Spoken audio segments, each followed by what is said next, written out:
ஆயிரம் கைகள் மறைத்து நின்றாலும் ஆதவன் மறைவதில்லை.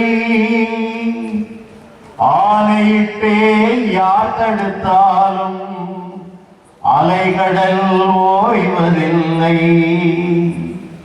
ஆவியின் அருமையான இறைமக்களே, ஆணையிட்டு ஆண்டவரது உடலைத்தான் கொல்ல முடிந்ததே ஒழிய அதே ஆணையிட்டு அவர் உயிர் தெழுந்ததை தடுக்க முடியவில்லை யாராலும்.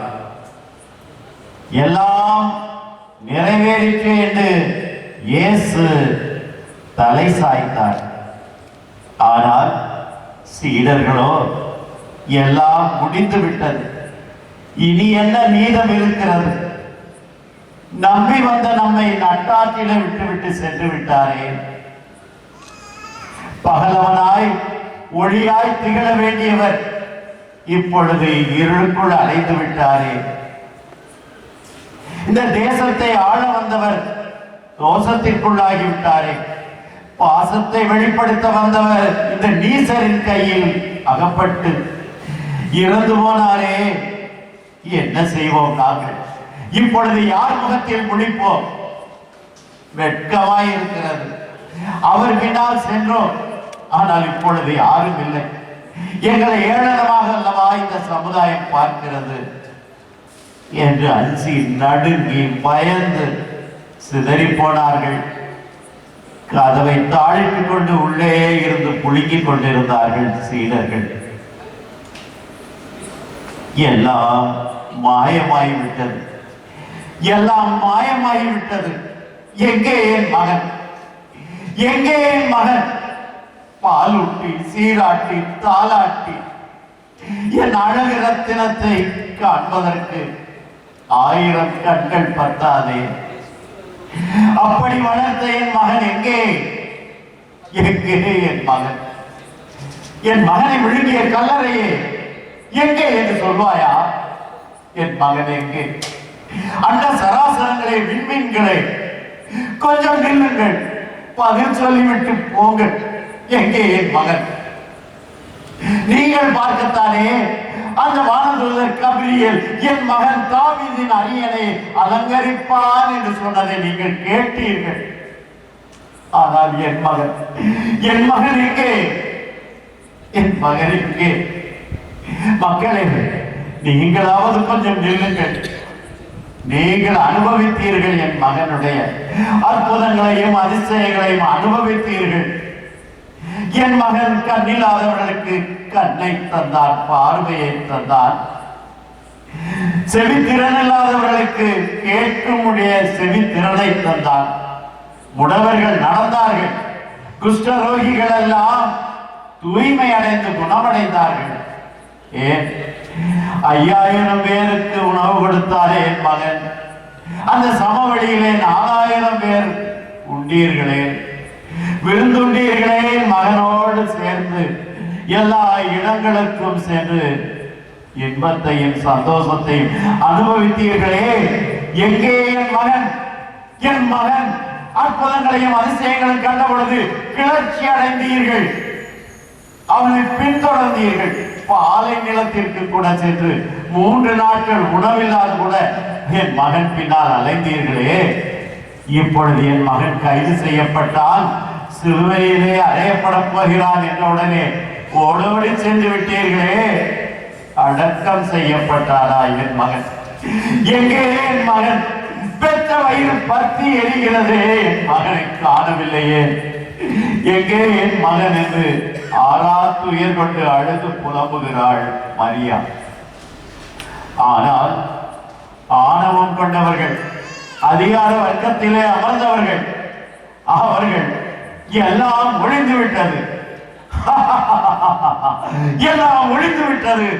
யாம் இந்த உலகத்தை ஆழ பிறந்தோம், தேவகுமாரன் என்று இந்த தேசத்தை வளைத்து போட நினைத்தவனை நாங்கள் அவனது கதையை முடித்து விட்டோம், அவனது வேஷத்தை நாங்கள் கிழித்து விட்டோம்.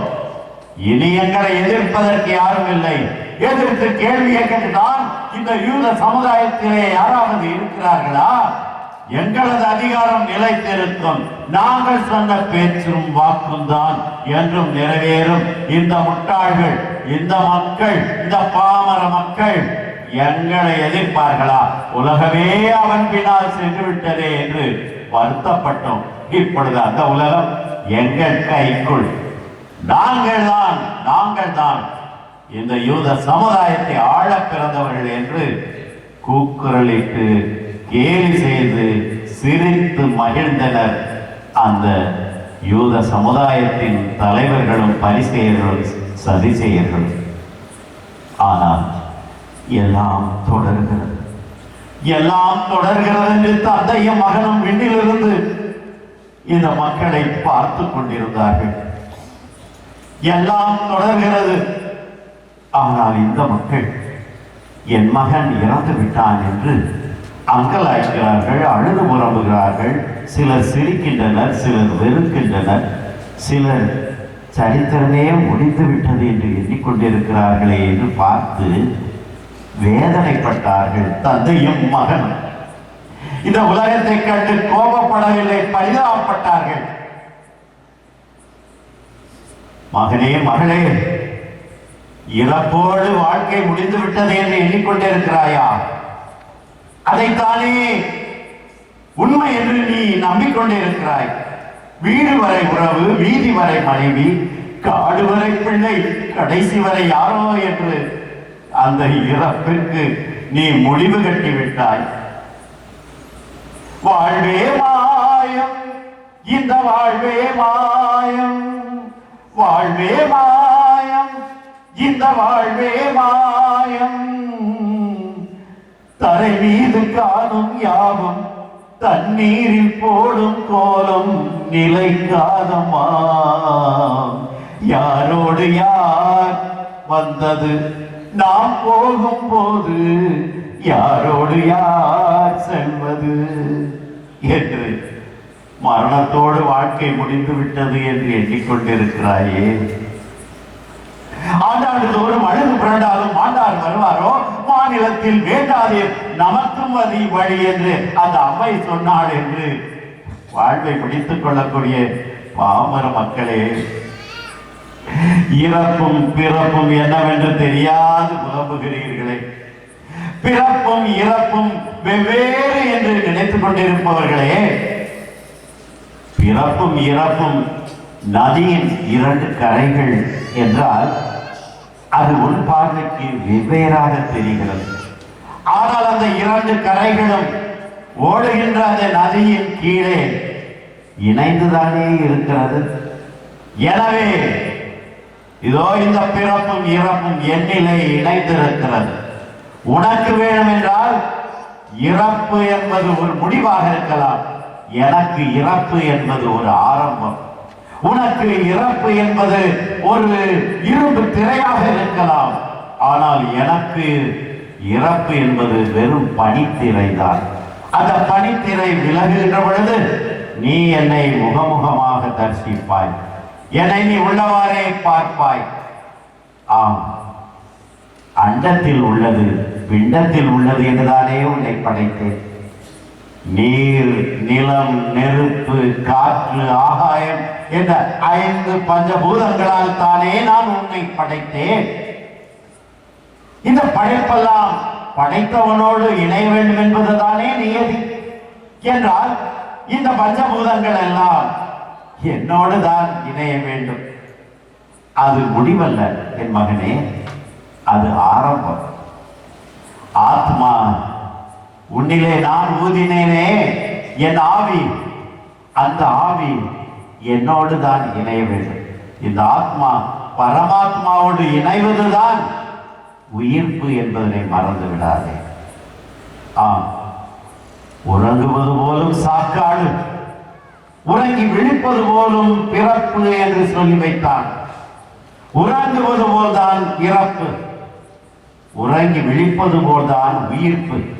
எனவே எனக்கு ஒரு சிறு ஓய்வுதான் அந்த இறப்பு. ஆனால் இதோ இப்பொழுது இந்த பிரபஞ்சத்தையே மாற்றுவதற்காக அந்த ஆவியின் ஆற்றலால் நான் எழுகின்றேன், உயிர்க்கின்றேன், புத்துயிர் கொண்டிருக்கிறேன். உங்கள் அனைவரையும் உயிர்ப்பிப்பதற்காக இயற்கையின் வழியாக நான் எத்தனையோ விதங்களில் இன்றும் கற்றுக் கொடுத்துக் கொண்டிருக்கிறேன். என் அருமையான மக்களே, விதை தன்னை அழித்து பயிராகிறது, பயிர் தன்னை அழித்து மலராகிறது, மலர் தன்னை அழித்து காயாகிறது, காய் தன்னை அழித்துக் கொண்டு கனியாகிறது, கனி தன்னை அழித்துக் கொண்டு விதையாகிறது, விதை தன்னை அழித்துக் கொண்டு விருட்சமாகிறது. நீ உன்னை அழித்துக் கொண்டால்தான் நீ மாற்றம் பெறுவாய். எனவேதான் உன்னை நான் கண்டு கண்ணீர் வடிப்பதற்காக இந்த செந்நீர் விடவில்லை. நீ கண்ணீர் விட்டு புலம்புவதற்காக என் உயிரை நான் வீணாக பணயம் செய்யவில்லை. ஆனால் நீ என்னோடு உயிர்க்க வேண்டும், அந்த பயணத்தை தொடர வேண்டும் என்பதற்காகத்தான் என் அடியான் பவுலடியார் வழியாக கூட அருமையாக சொல்லி இருக்கிறேன்.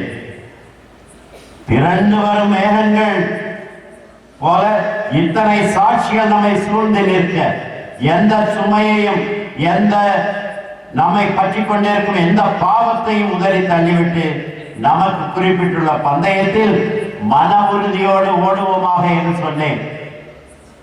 ஆம், எந்த பாவத்தையும் உன்னை பற்றி இருக்கின்ற எந்த சுமையையும் உதறி தள்ளிவிட்டால் தான் நீ உயிர்க்க முடியும். அந்த பந்தயத்திலே இலக்கை நோக்கி ஓட முடியும். அதற்கு நான் ஆற்றலையும் வழங்கி இருக்கிறேன். நானும் என் தந்தையிடம் கேட்டேன்.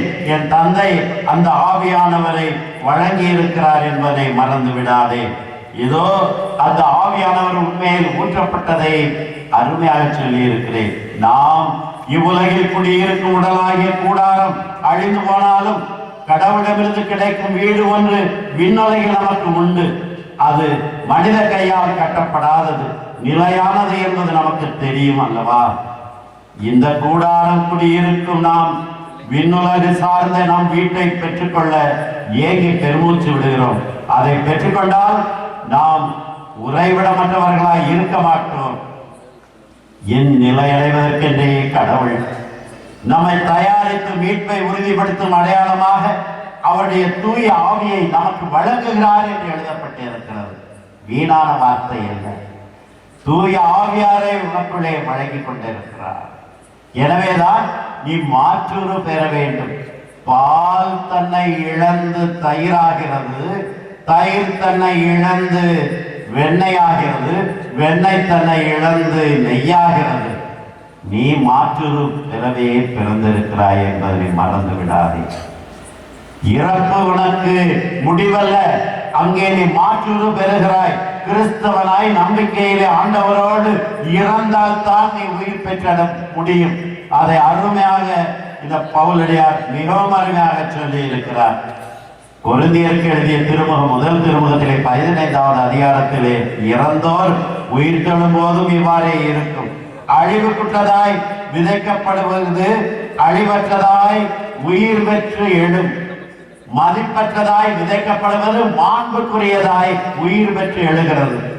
வலுவற்றதாய் விதைக்கப்படுவது வல்லமையுள்ளதாய் உயிர் பெற்று எழுகிறது.